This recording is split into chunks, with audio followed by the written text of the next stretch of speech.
And welcome, everyone. I guess we could say happy Friday. Some of us may be a little sleepy and tired if we've been up since election day on Tuesday. So I hope and pray that you got a little sleep, got a nap in somewhere. I know you may be drinking extra coffee or whatever the case may be. But we are here on Friday. We are happy that it is the end of the week. We're also happy because we may be that much closer to finding out who's going to be our next president of the United States of America. So I know all eyes, ears, hearts, minds, and spirits are open to who that or whom that may be. So of course, we're checking all of our feeds live to also make sure that we're staying on top of it.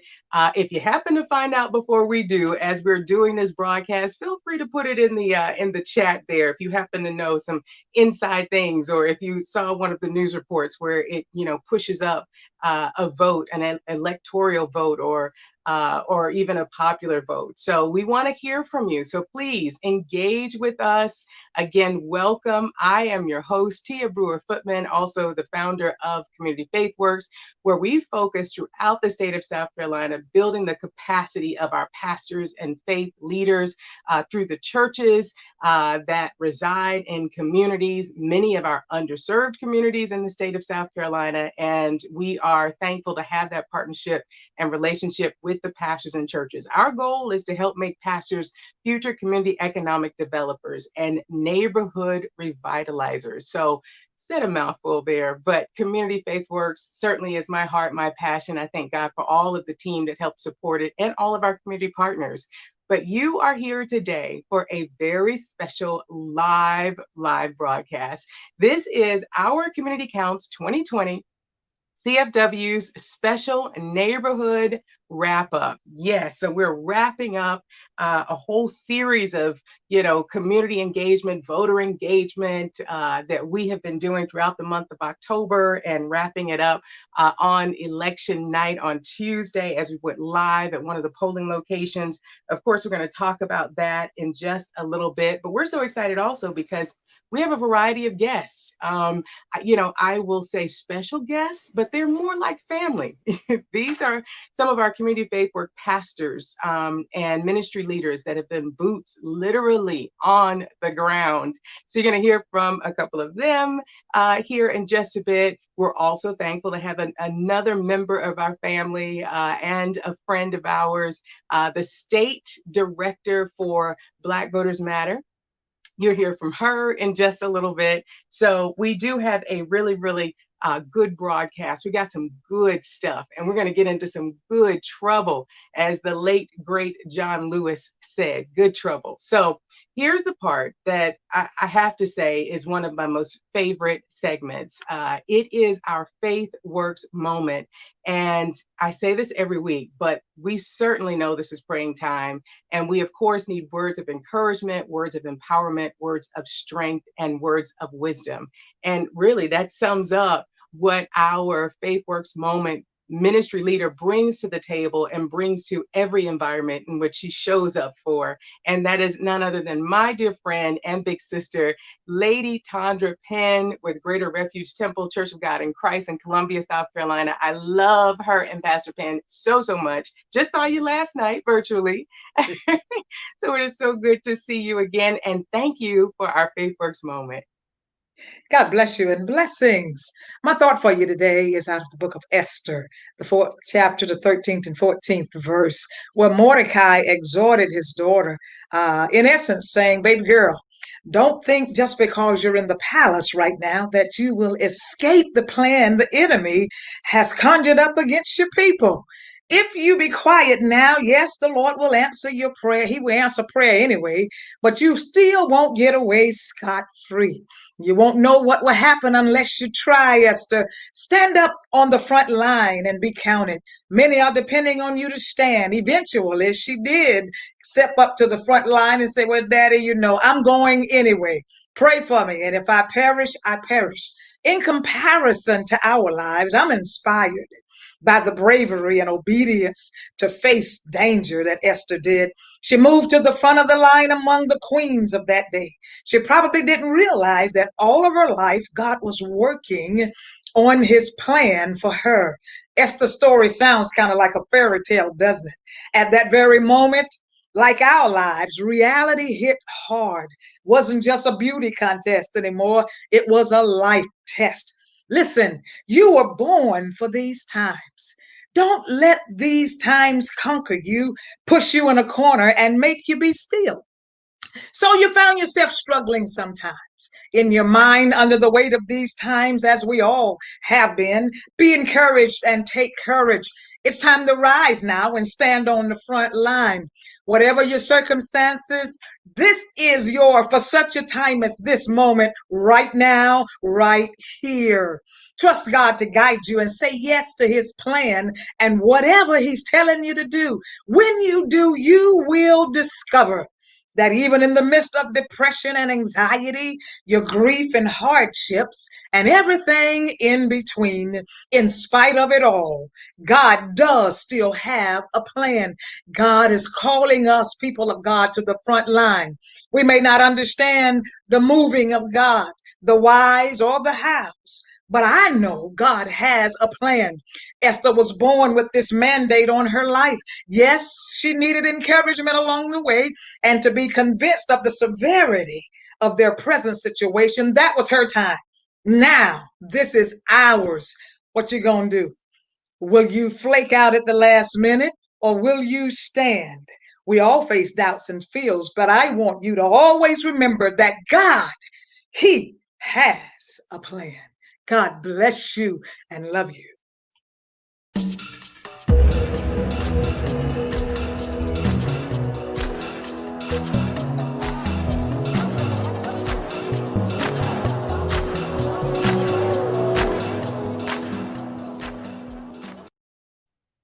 That was Lady Penn. Yeah. And I approve that message. Oh my goodness, God has a plan. And wow, we thank God for Lady Penn out of Columbia, South Carolina. She just dropped all mics. So I hope that you all can still hear us while our microphones are on the floor. Wow. And what it just was so profound, considering that it just happened that way. It is by God's design, perhaps, that every single person that is connected to producing and appearing on this broadcast happens to be women. So, we definitely can appreciate the references to Esther, and really this being a time and a season for women of God, for women of purpose. So, so, so, so rich. Thank you again, Lady Penn. We love you dearly. Um, so you see why we have to have those faith work moments. I mean, it just really gets us excited and empowered and ready to go. And we need that. We need that as we talk about some of the things that we are living through right now. I'll touch on that in just a second. But in terms of the COVID pandemic, but I do want to mention that we're also living through this live of experience, trying to understand who's going to be the next president of the United States. And of course, we know that at any moment, we perhaps may find out, or it could, continue on until later in the day. We do have a very special broadcast, as we've mentioned earlier. This is kind of like our post-election day 2020, if you will, coverage that is continuing. And again, I'm looking forward to seeing the results come in, and we trust God because he's got all things in control, as Lady Penn has said. And so this particular broadcast is focusing on kind of summing up and wrapping up our special initiative, Our Community Counts, Lifting Our Voice, and Our Vote Neighborhood Wrap Up. Now, I do want to put a bookmark there to also mention that just because we're kind of wrapping up this special series here does not mean at all that Community Faith Works is about to wrap up our efforts of holding our public servants accountable, irregardless of who is placed in office. From the national level, we know we are hearing about a lot of our key state races, and even beyond that. And we know that even as local races continue to be filled, we're going to still hold everyone accountable. So we're just wrapping up this special series that we're doing. And we're going to allow our Community Faith Works team and circle of pastors and other community champions to take a quick nap. But then we will be right back on the battlefield praying and also serving and also leading and holding our elected officials that we put in office accountable. So that is what I mean by we're concluding a special series, but we're not stopping the work, because we know faith without works is dead. So we're going to keep being busy for the Lord. Amen. All right. So this is one of the reasons, though. My producer actually pulled up a slide, and I want us to go back to that. This is one of the reasons why we have to continue to hold people accountable. It is because we are living through what I've expressed, and many other community leaders have expressed. We're living through not one pandemic, but multiple pandemics. I mean, we're talking about from a economic crisis. We're talking about the racial disparities and the injustices that are happening, and we're also talking about this huge public health crisis that we are living through. And we know that there have been loved ones that have lost their lives to this deadly virus.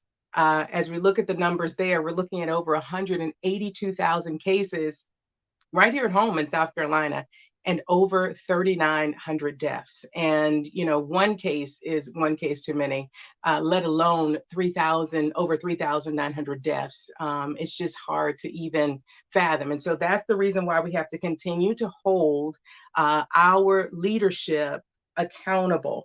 And it's for this very same reason, as we live through these multiple pandemics that I talked about, financial crisis, racial injustices, the major health crisis, that's impacting Black and Brown people the most.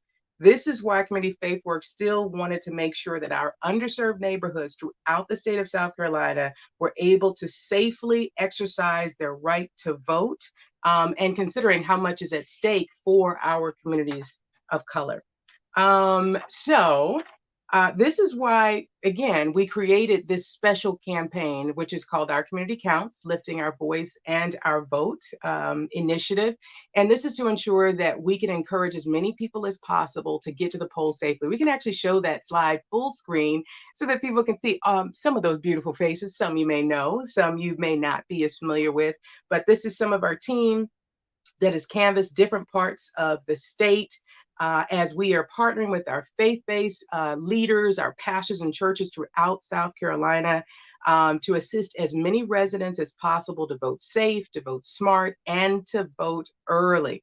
We're going to show you some additional highlights as we go throughout this broadcast, kind of some behind the scenes pictures, pop-up absentee mobile sites that we created, and on some of the church campuses where we were helping neighborhoods to secure their absentee ballot by helping them walk through that online application process. So you're going to see us pictures of that at different community events, etc. So we've got some highlights that we're going to show you in just a bit. But again, we talk about all of these efforts. You've heard me mention, we created this special campaign. We really wanted to engage with our communities throughout the state, especially our marginalized communities, to ensure that they vote safe, vote smart, vote early. And even with like record-breaking early voting across the country. I think the last number I saw was like 102 million, according to CNN, that had voted early, and that is phenomenal. However, we have to address the Electoral College. Like, what does that mean exactly? We do have an expert that's going to be joining us here right now to kind of help us out as a whole so that, we as South Carolinians can get a better understanding of what the Electoral College means, because we'll see the numbers slowly inch up and then they'll change and they'll fluctuate. And while, we think that while many of us went to the polls, or whether we mailed in ballots or we were there physically in person, we're thinking, okay, lots of people showed up, it should be based on who we selected. But the popular vote is not necessarily the area that we are now looking at as we focus on numbers slowly drip in. And this is the concept of the Electoral College. So here to help take us to school, I mean, literally to school, the Electoral College school, that is none other than, again, a friend of ours, April Richardson, who is the state coordinator for Black Voters Matter. Hello, April. How are you? Hi, I'm doing good. Gotten some naps in myself, so feeling a little more alert today. But good to see Good to see you. Okay, so you're going to need a little longer than a nap because, we see that, of course, we would have loved to have known what the final numbers were, and then you could have gone to bed and then slept you. in all day on Wednesday. But here we are on Friday, and we still don't know yet who our president is. And just to be clear, this is not, I know it's unusual times because we're living through a pandemic, Hmm. but this is not new in terms of sometimes there being a delay with regards to us finding out who has the highest office of our land here in our country. So that's not new. But help us, as so many of us have our eyes glued to the television, to our phones, to our tablets, trying to understand, okay, why is this? We understand COVID and mail-in ballots and that, taking some time, Hmm. but why is this process seeming to take so long? And even before we go into the electoral college piece, I think it's interesting to note, April, that when we all started watching the television screen from Tuesday night and then into Wednesday morning, we saw numbers really fluctuate. We saw some states that were blue initially turn red, and then vice versa. So, where some may have been thinking this is a done deal, we saw interesting numbers kind of surge. So, I'm assuming that maybe in some states that they were counting early votes, and then once the polls closed, they began to count those that showed up day of. And perhaps what we're seeing now are, those that are in charge of counting the votes, counting those votes that came in through the mail. Is that what we're seeing in terms of the fluctuation here? Absolutely, that's a great way to look at it. What we kind of have to realize, especially in the midst of a lot of misinformation and even in some cases disinformation, is that the individual states are really responsible for handling or setting the laws and precedents for their local elections and how votes are tallied and counted. So, what we have to keep in mind, first of all, is that when you're having absentee ballots, especially for states that don't normally allow for very many excuses. South Carolina being a great example of typically you have to have an excuse to vote absentee. This was an election year where we were allowed to do so simply by state of emergency. Is that every state has a different process for how they then tabulate those absentee or mail-in votes. So for certain states, that process cannot begin prior to election day. It can get as specific as if there are several outer envelopes involved in submitting that mail-in application, that only that very outer envelope can be unsealed prior to help that process go quicker. But that's as far as you can go until election day. And in even some cases, until the polls close on election day. So you'll find that some states who have been voting absentee, pretty much without issue for several election cycles, might have started that process of counting absentee ballots much sooner. For other states, it could not start until election day or even at the end once the polls close. So that's where you're going to see much longer times. And for some states, it's always been that way. Pennsylvania is an example of a state that typically it takes several days for all of their votes to be tabulated. However, usually by then we've got into 270 by one way or another, kind of briefly touching on the Electoral College. So even though those votes are still being brought in, we already know who our president-elect is going to be. But absolutely. So we're dealing with a lot of states that have never had this level of influx of absentee ballots that they've had to count. And then also every state sets its own process for how and when they're allowed to even begin that count. Yeah, okay. So not to get on my soapbox, but isn't it funny when people say not to get on my soapbox, but then they get on their Get on soapbox? it. So yeah, so that's just a heads up. I'm about to get on my soapbox because there's so many variations there. Yes, we know state by state has their own, laws, rules, policies when it comes to, counting the vote, the ballot, mail in, etc. But then you add, a pandemic on top of it, which makes it extremely challenging for everyone throughout the country. When we look at, and I'm not trying to necessarily, call out our current president, but I am gonna need to call him out. Don't you perhaps, or would you perhaps think that it was a little unfair as those numbers came in, especially as they started to count those mail-ins? Don't you think that it was a little unfair for, our current president to start talking about legal action and encouraging those that support him to be prepared for a long fight as we all sit back and wait for all votes to be counted? Absolutely. What we, I think are not surprised by, but have to keep in mind in all of this is that you are going to have people in the political process, whether it is our current sitting president or even in more localized elections, who understand the fundamentals of how things work and what works best for them. There was definitely, I think, from his perspective, a lot of push for his voters to vote in person. There was a lot of distrust kind of placed about mail-in ballots. What we're also seeing is that a lot of more Democratic leaning voters did vote by mail or they voted early absentee to try to avoid long lines on election day and also to keep themselves safe. But definitely I think the issue when we're talking about bringing up legal action or questioning the validity of the election process is uh, disrespecting and really not acknowledging that every state does have a process and that they are very much capable of following that.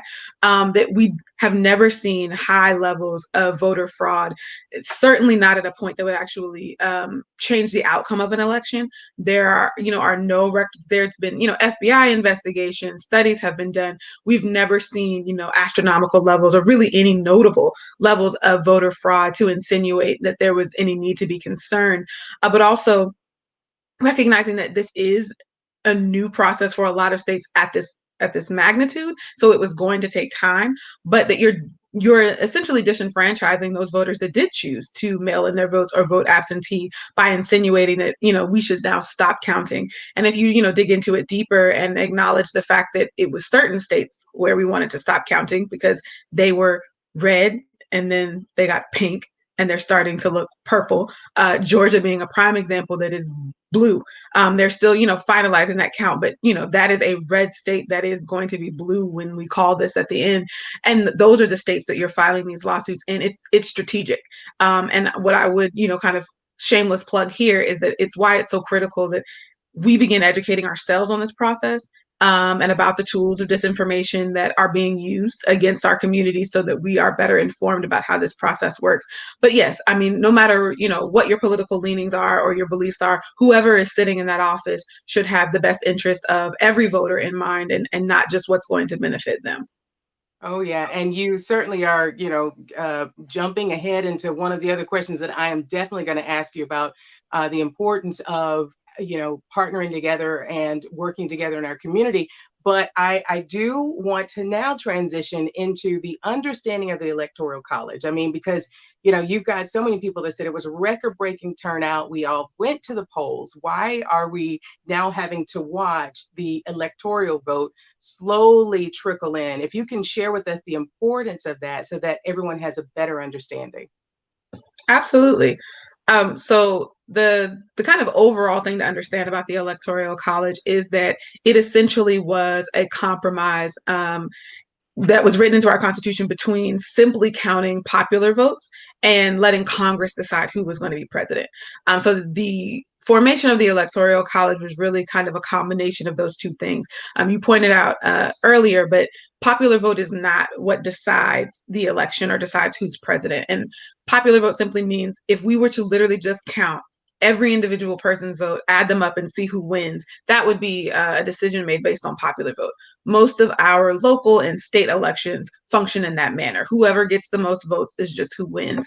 At the presidential level, we end up going to the electoral process. So what that means is that after, all of the votes for a state have been calculated, whoever comes out on top gets all of the electors for that state. So there are 538 electors who actually choose the president, and those are actual people that will cast a vote for president actually typically in December. So they cast their votes on the first Monday after the second Wednesday in December. It's a little convoluted, but it'll be the 14th of December this year. But essentially, every state and the District of Columbia is equal to the number of congressional seats that state has in the House and the Senate. And so each state and DC has at least 3 electoral votes. So you add up the number of House members and the number of senators, so 435 House members, 100 senators, and that's how we get to that 538. So when you hear news officials talking about, the race to 270, 270 is the minimum number of electoral votes required to secure a majority and win the presidential election. So when we're talking about states turning blue and red, what we're really discussing is who has won in that state and therefore going to win those electoral votes. So even if you look at the 2016 presidential election, Hillary Clinton won the popular vote. She did not win enough key states to hit 270 in 2016, which is why she was not president. So when you're looking at maps, like right now, if you were to Google election map 2020, it'll actually pull up kind of a live update feed, and you'll see those colors and you'll see that conversation. Joe Biden is currently sitting at 264 electoral votes, and President Trump is sitting at 214. So Joe Biden is about 6 or 1 state really away. If Nevada gets called, if Georgia gets called, if Pennsylvania gets called, pretty much any one of those states will push him over to 270. So that's really the conversation we're having when we talk about the Electoral College. And one thing, I would add is that when you hear conversations about battleground states, those are states that typically swing. So there's a map that we're looking at now that gives you the number. South Carolina, for example, has 9 electoral votes. A state like California has 55. But those key states that we're talking about, Georgia, for example, that has 16, and Nevada that has 6. Battlegrounds are states that swing, meaning that their number of Republican or Democratic votes are split about down the middle. So all you need is a little bit of a swing one way or the other to push them over. Those are the states that oftentimes you're going to see the most money. Wisconsin was a big one this year, Michigan as well, Pennsylvania. So that's really, when people are talking about the Electoral College, those are kind of those key terms that you'll hear, but that's essentially kind of the broad overview of what that process looks like. Okay, so Professor April, thank you so much for taking us to school. Like, you really, really helped to explain that and break that down. If we had enough time, I would love, because I was doing a little additional research about kind of the history as well with the Electoral College, and based on the amount of our governmental leaders that owned the most slaves, then they would have, but I'm not going to go in that broadcast right now to go way, way, way back then. I'm doing additional research, but it's just very, very, very interesting. The more we dig and dig and dig, which is why it is important that we have, organizations like Black Voters Matter to help educate our community. Can you just speak really briefly, and certainly then I'm going to let the professor go take a nap, but can you also speak briefly why it's important for organizations like Black Voters Matter to even team up with faith-based leaders, with what we're doing through Community Faith Works? Can you speak to the importance of that from the faith perspective, just the community at large, why this type of partnership is critical? Absolutely. First and foremost, you bring up our history. I think a huge part of that is that traditionally, especially in the Black community, the church is where we got a lot of our information from. It's where we gather to strategize. It's where we gather to support one another. It was definitely a hub of information and resources for the communities that it served. And I think that when we oftentimes, if you're having political conversations, we hear terms like grassroots organizing, but churches were definitely where that started for us. That was where we would meet. That was how we would meet. So, I think in its current form, oftentimes you'll see political candidates will come to churches and give presentations and speak to the congregation when it's an election year. But I think that partnerships like these allow us to kind of hold those individuals to task after that process is finished. So not only educating our communities, but also empowering them to hold elected officials accountable. Whether you voted them into office or not, they still work for you. They are still responsible for making sure that your needs are being met and that the issues that you feel are important to your community are addressed. And I think an organization like CFW that is empowering churches to, do community assessments, to really understand what it is that or not only their immediate body, but the community that they are within, what they need, also positions them to be able to assist those individuals, not just with those immediate things, but also this is the way that you then begin to ask your city council, your county council, your mayor, your sheriff to address the issues that matter to you. Black Voters Matter is an organization that supports grassroots organizations because we recognize that you know your community's best, but we want to make sure that you have the resources you need to make that happen. But no matter what the end result of this election and our local elections are, these partnerships allow us to feed power and resources into our community to educate them on how to continue this civic engagement beyond the voters box, because this is a process. It is not something that's done overnight, as we can see even at this election. But even after the final tallies are made, there's still work to be done on the ground. And I think it's important that we have our faith uplifted, that we are reminded that we're in this together, but we also have the tools to get it done. Yes. And I think very well said, Professor April, and also, you on praise and worship too at your church, or A little bit. Okay, little bit. I'm not gonna ask you like the co-founder of BBM to sing us a song. I'm not gonna do that. But Thank you. Thank you for representing at every level, within the community, throughout the state, and also within the ministry. So we thank God for you, April, and for the partnership with Black Voters Matter. Again, thank you, and thank you for joining us today. Thank you so much for having me. You all take care.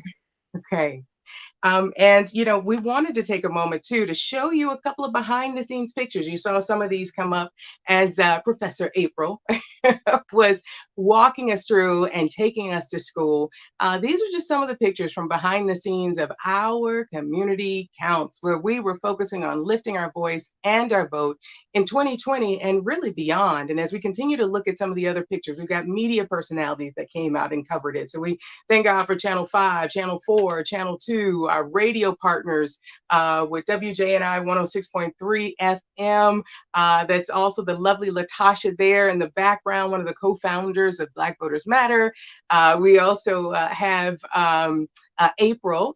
That's her twin there. She kind of changed her hair color, but our state director of BBM's in the background. One of our other great community partners with the Appleseed Foundation out of Columbia was there on site assisting us as we were helping people to walk through that absentee application process. We got other slides as well. We definitely want to show you. We're just going to move right along through those so that you can see behind the scenes of some of the things that happened and took place. So I think it's important to be able to share and to show that. We had all kinds of people that were showing up at the different events and pop-up events, that we were at. There was even a military sorority that had recently formed and had become charter. And so that's one of the representatives representatives there in her pink shirt. And then you're also looking at some pictures of the Black Voters Matter bus, which we were one of the community partners as they made their way throughout the country and canvass here within South Carolina in, the Tri-County, Charleston County area. And so we had pictures of the bus there as we helped to set them up at the Coliseum, and people were doing early voting there.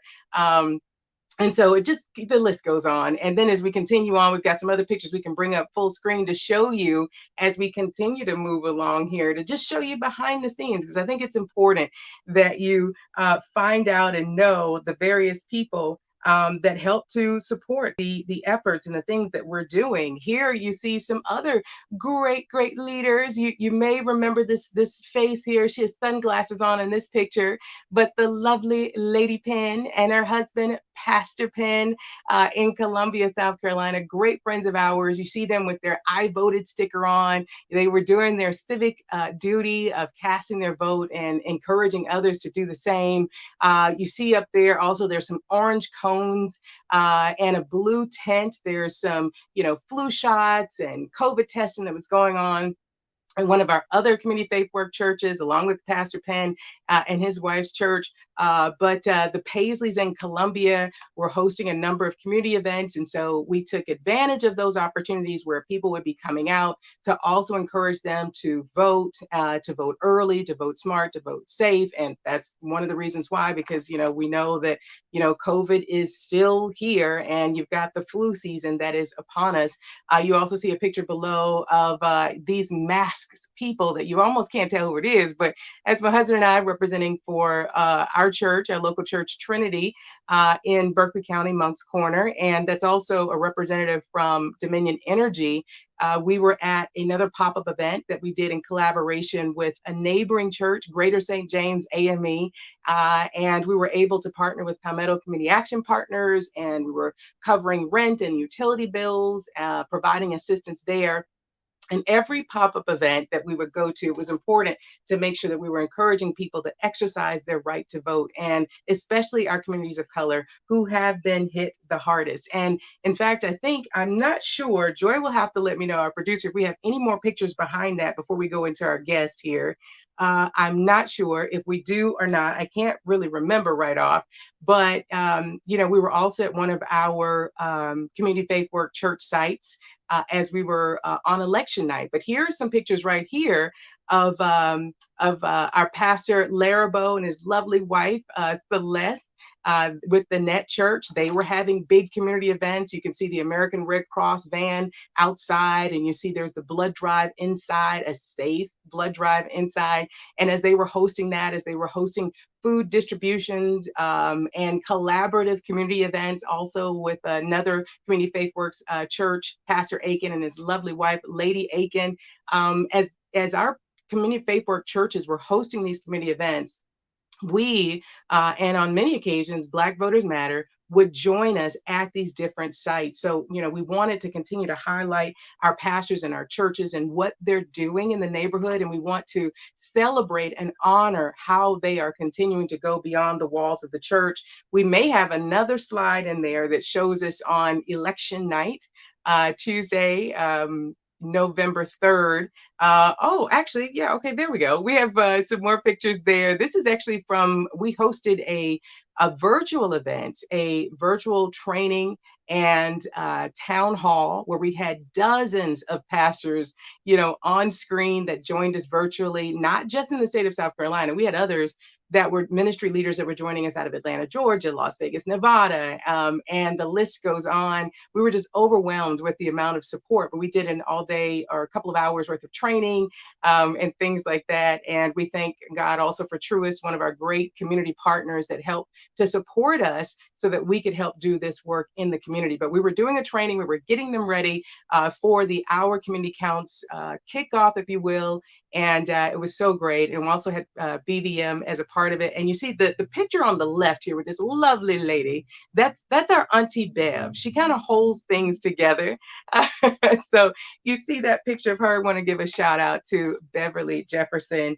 And then we've got some other pictures as well. We want to continue to show you because we want to thank everybody and highlight the different people that participated. That's actually, if you look at the picture in the top left, it looks like it's a collage of people. That's actually a screenshot, snapshot of our video board, if you will, of all of the different guests that we had on election night.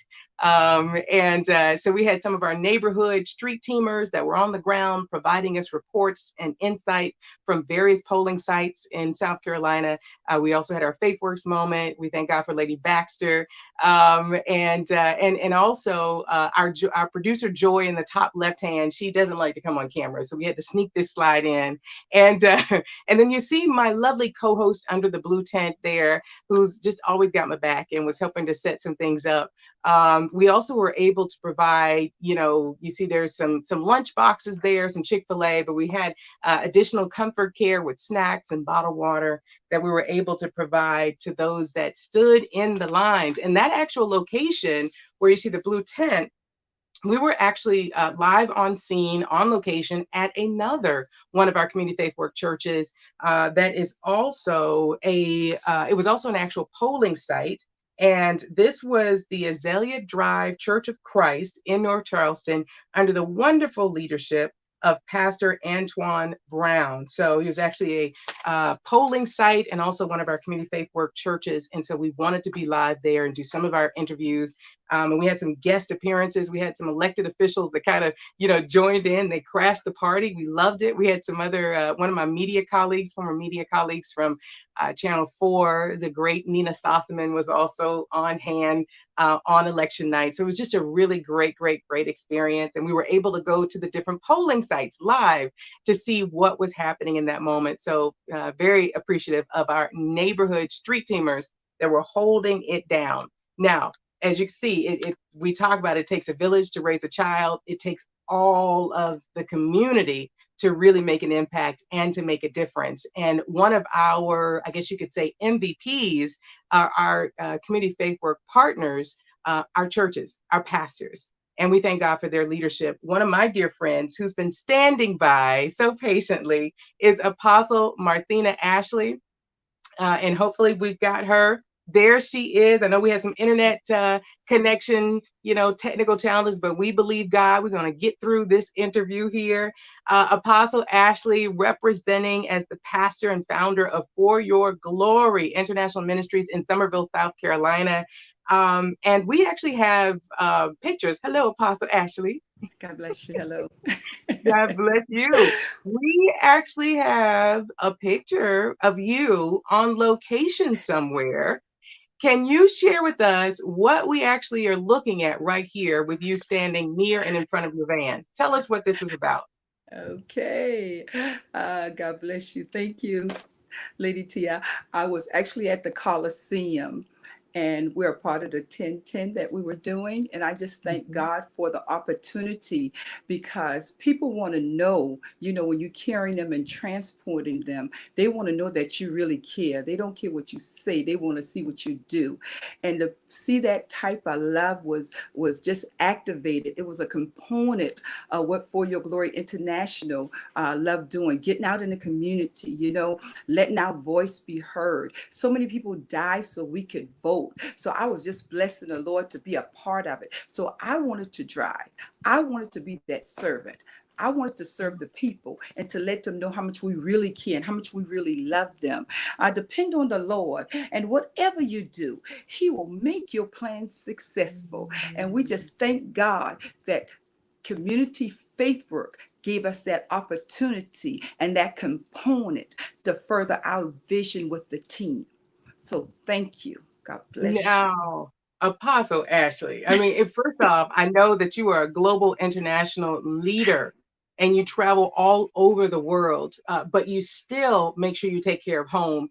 That speaks volumes. See, I thought I was waiting to see who was driving the van, but I was like, maybe they took the picture. This is like late breaking to me. I did not know that not only are you leading and being such a huge instrument and support throughout the nations, but here at home, you literally were driving them to the polls. And I know that you're very modest, so I will promote and brag, okay? And we thank God He does the exalting. But I just got to share a little bit more also behind the scenes. First off, I didn't know that you were driving the van to make sure that people, your community, your neighbors, your congregation could get to the polls safely if they needed transportation. But also, as you mentioned, your ministry was a part of the Get 10, where you were encouraging people to vote early, to vote by absentee. And I know that you were making the announcements in your church. You were encouraging others to get 10 so they could go out and get 10. And through that effort, and your leadership, I think the count for your ministry was about 225 people that your ministry was able to connect with, touch with, and really push to secure, their absentee ballot application and to vote early. Plus, I have to also add that you're one of the main key generals, one of the main key voices on our weekly CFW, prayer warrior call, where you are one of the ones taking the lead to lift up our nation and our neighborhoods. With all of that said, why is it important to you to ensure that as a pastor that you go beyond the walls of your church? Because knowledge is power when you apply it. And we have to not only educate the people, we have to let them see how much we really love and care, because it's such a spirit of fear now. And for them to see us get out in volume, we know that God didn't give us the spirit of fear, but power, love, and a sound mind. So we want to be that instrument. We want to be Jesus' hands and feet to go into the neighborhood, to go into different places, and to let them know we still know that God is on the throne. I don't care what we're going through, what we're facing, that He's going to bring us through it. Wow, that is powerful. If we get you stirred up too much, I mean, we will have to shut down the broadcast. So I know that folks are going to be screaming for a part two, an encore, if you will. Apostle Ashley, we thank God for you, what you do inside the walls of your church, outside the walls of your church, and throughout our nation. Thank you so much. Thank you. God bless you. God bless you. God bless you. And we want to continue to highlight and showcase who we are calling our MVPs. And these are our most valuable community partners. One of the other valuable community partners that we have joining us right now is the one and only, I call her Lady C, but in case you need the full name, it's Lady Connie Prillo. She is the fragrance of Believers Temple Church of God in Christ in St. Stephen, South Carolina. Hey, Lady Connie. Hey. Hey, now we need some of that BT energy, because there's not even enough slides or time for us to capture all of what Believers Temple really joined up with Community Faith Works to do, and what you even went beyond and did. I'm going to try to sum it up, but maybe I might let you try to just talk about some of the various things that you've been doing to encourage that people will vote early and vote safe. If you'll share with us. Okay, thank you. So glad to be with you. And first of all, this was a very important and exciting year in politics. So Pastor Prillo and I, we just wanted to get involved because we knew how critical this election was. But weeks before, Pastor would continuously tell our members, I wish he was here to tell it himself, but then he said, you can do it. Anyway, he would tell our members and others to make sure that they vote. And he would do this after Bible study and after our virtual Sunday morning services on Facebook. Then he took that challenge to tell 10, and then to tell those 10 to tell 10, and also during our parking lot service. And I thought this was really awesome. People could hear when we're outside and we have our microphones going and music going, people could hear us all over the community. And you could hear him telling people to make sure that you vote. Now, he didn't tell them who to vote for, but he would give them, some helpful facts, and hopefully people would make up their own decisions. And yeah, and both of us also use our phones, and we were texting our family members and members of the church and friends, just to make sure that they vote. And when we was doing our texting, I think I don't know how many he did, but I know I text 50 different people I contacted for that. And this was really the first time that I've been so involved in the process of informing others to vote on an election. But I have worked as a poll manager before, but I really enjoyed what I did this election year. It was awesome. I got the information of voting satellite places, and I decided to design and to print out flyers. So I wanted to let our community, the people in our community, know how and where they could vote early before the election day. So I printed out over 200 of those flyers, and I started passing them out during one of our food drive distributions, because I was the one taking the names, standing there, and I was give them a flyer. Did you vote? Give them a flyer. And I was able to get some businesses after we finished the food distribution. I went to St. Stephen, went to some stores in St. Stephen, and a couple of them actually agreed to post it, and some actually put someone down so people could actually pick them up. And then I went a little bit further because Synovia had suggested that because I think CFW gave us some more information, and so she suggested to make some flyers just to let people know if they didn't have a ride to get to the polling places that she would pick them up, and I had my number on there too. So we were available if people needed a place to drop off their ballots, for those who do early voting. So in our area, people really did vote early.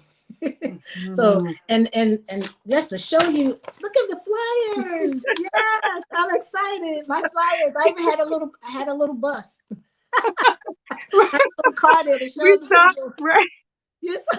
right. Yes.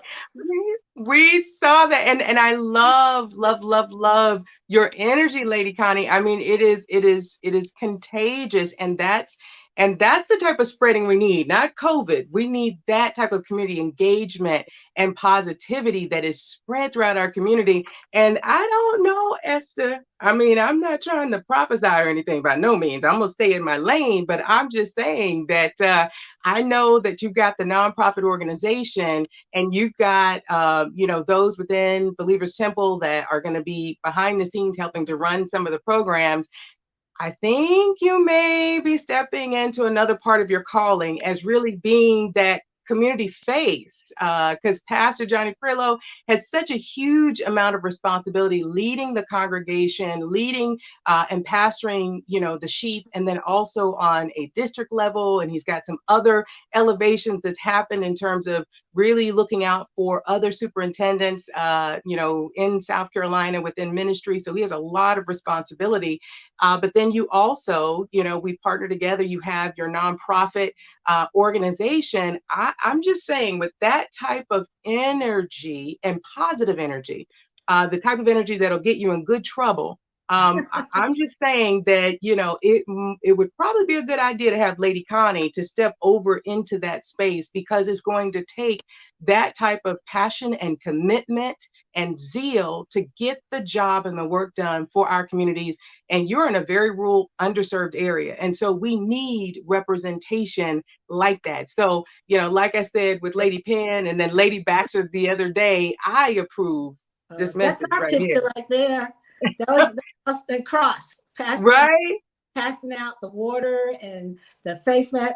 Oh, I gotta tell you this mask This here. energy. We had people wanting them. We had people wanting the mask, and oh gosh, it was just so exciting. It was exciting, and the people were so friendly, and they were appreciative of the Yeah. water that Community Faith provided, the water and the little snack, and we put a little pin in there, and we had a little bag for. Yes, it was awesome. Thank It you, was thank you for pushing me to give me another extra push to go beyond just the spirituality of what we do. Yeah. Thank you for spreading that, that anointing and that spirit in our neighborhoods and in our community. That feels like a revival, right? Um, Right. I'm ready. I'm ready. I'm ready. well, and I have We to gotta do also it again. I have to also let our viewers know, because there was the picture that was up just a second ago at the polls. Both, well, really a number of some supporters of Believers Temple, was there with Lady Connie as they went to various polling sites Yes. in their rural area of Berkeley County. I mean, they went from Pineville to Cross, also to St. Stephen, and they were ready, to prepare whatever comfort care, whatever water was needed, whatever snacks were needed, and key information as well. And so I just really wanted to take that extra time to just commend Believers Temple, to commend Pastor Johnny Prelo, his lovely, energetic wife, Lady Connie Prelo. And your efforts are not in vain, and they are so much appreciated. And so, Esther, I think that you really are being called for such a time as this. So we're gonna have to talk a little bit more offline, because we need that type of representation in our community. Thank you so much for all that you have done, and your wonderful church, Believers Temple. Thank you, Lady Connie. Thank you. Yes. And we want to continue to give a few more thank yous. None of this would have been possible first without the good Lord. Oh, God, I thank God for his sovereignty. I thank God for his wisdom. I thank God for giving us the energy to be able to execute this. And so I do have a couple of slides that I want to just highlight some great, great folk. These are our team, our crew, our CFW family. And I want to be able to show some of those. So if our producer can pull up some of those pictures there, so that we can really take that time to show. I think those are some of our website images there. We're going to encourage you certainly to, check out our website, to stay up to date on things that we're doing in the community by going on to communityfaithworks.org. So we've got a few pictures of our website, but I really want to get to the pictures that we can show of just our crew behind the scenes. And, we're so grateful and so thankful for the things that, our team and our staff have done. I mean, we've got Joy, our producer, behind the scenes, who certainly has been holding it down and producing week after week, which we have been on the air doing this since the pandemic hit in March. And so, shortly after that, we've been on the air. And so Joy has really been producing these segments. She's done a phenomenal and wonderful job. She's had Rena beside her as well to assist her. I know we've got our lovely Key that's working behind the scenes as well right now. And hopefully we get some of those pictures up, because I really would love to be able to show some of the people that really are helping to make this happen. I roll up my sleeves for sure. I don't mind, getting down into the thick of things. But you see me on this broadcast, and I never want you to get it confused or twisted to think that it is solo, that it is just, myself, because it's not. It is a whole crew of people that are helping to make this happen. And while our producers are trying to look for those pictures there, I know behind the scenes they're like, you're just skipping around. But I do want to also give some thank yous to, again, our neighborhood pastors, community faith work pastors throughout the state of South Carolina, our media partners, our community partners, Truist, Black Voters Matter, and all the other community partners that have helped to support this, our entire CFW family that have helped make this possible. We also have, aside from our producer Joy, we also had a picture of our one of our graphic designers. She's responsible for all of the creatives. Rachel giving a thumbs up for all of the designs that she's done. You see the video and our banners here, and just all of the graphics that you see. Also to Key and to Radia, we so thank you for all of your hard work and your effort in making sure that this happens. I think, are those are some of the pictures. We kind of keep advancing. I've got a little cheat window here I can look down at. We keep advancing. We're going to get to it. It's the last set of slides. Keep going further back, further back. It's towards the end of our set of slides here, and we keep going. We're going to see more of our team pictures. Yep, maybe we could take it off the air as you go through some of those team pictures there. But we thank God again for Radia and for Key. They certainly were helping make sure that there were boots on the ground as we came and attended several of these pop-up events, throughout the state of South Carolina. And we also mentioned our Auntie Bev. You saw her picture a little earlier during our virtual training and town hall. You saw kind of that digital image of her on screen. She certainly has been responsible for managing and keeping a lot of things up. And we can keep going way past that picture. We got, so many other pictures. I think that was it. I think the last picture you just had up. I love it when you can see this live, right? You get to see all of the elements in action. So, Joy, if we could pull up that last slide that you just had there, I think there was a group shot with all of us. And so, again, Beverly, held it down. We keep going there. And then I think we've got some pictures. We got Jocelyn, also a true team player. We thank God for her being a part of this experience and really helping with the CFW program in terms of being, a program manager. And then I'm going to get to last but not least. And I think the slides are a little further down, but we'll have to put some of those pictures up perhaps on our social media so that you can see it as well. But I do hopefully we can also get to the picture here of I'd say he's a VIP. I'd say he's a VIP because he's a very important person in my book. And that is to my husband, who is also my pastor, Pastor Gerald Footman. We thank you so much for supporting Community Faith Works. We thank you for all that you do to help assist me so that I can do this. And then obviously I put on the other hat where I am supporting, pushing, and helping my husband in all of his endeavors. But in terms of Community Faith Works, I just wanted to give a special shout out to my husband, Pastor G. I think his picture is the last slide that we have.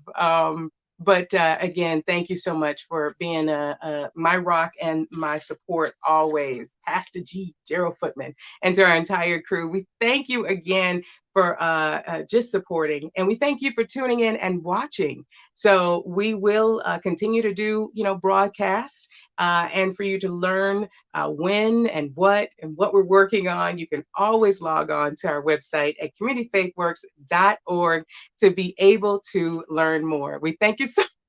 I just busted. I heard you talking about me, so I just said, you know what? Let me just run up these steps and just talk to her. Awesome job, awesome job. CFW. I know this is unscripted, but anyway, love y'all. I wasn't ready. You gotta love them live. Who needs a picture when you have it in person? Thanks for joining us, everyone. Until next time, be safe. Love you. Bye.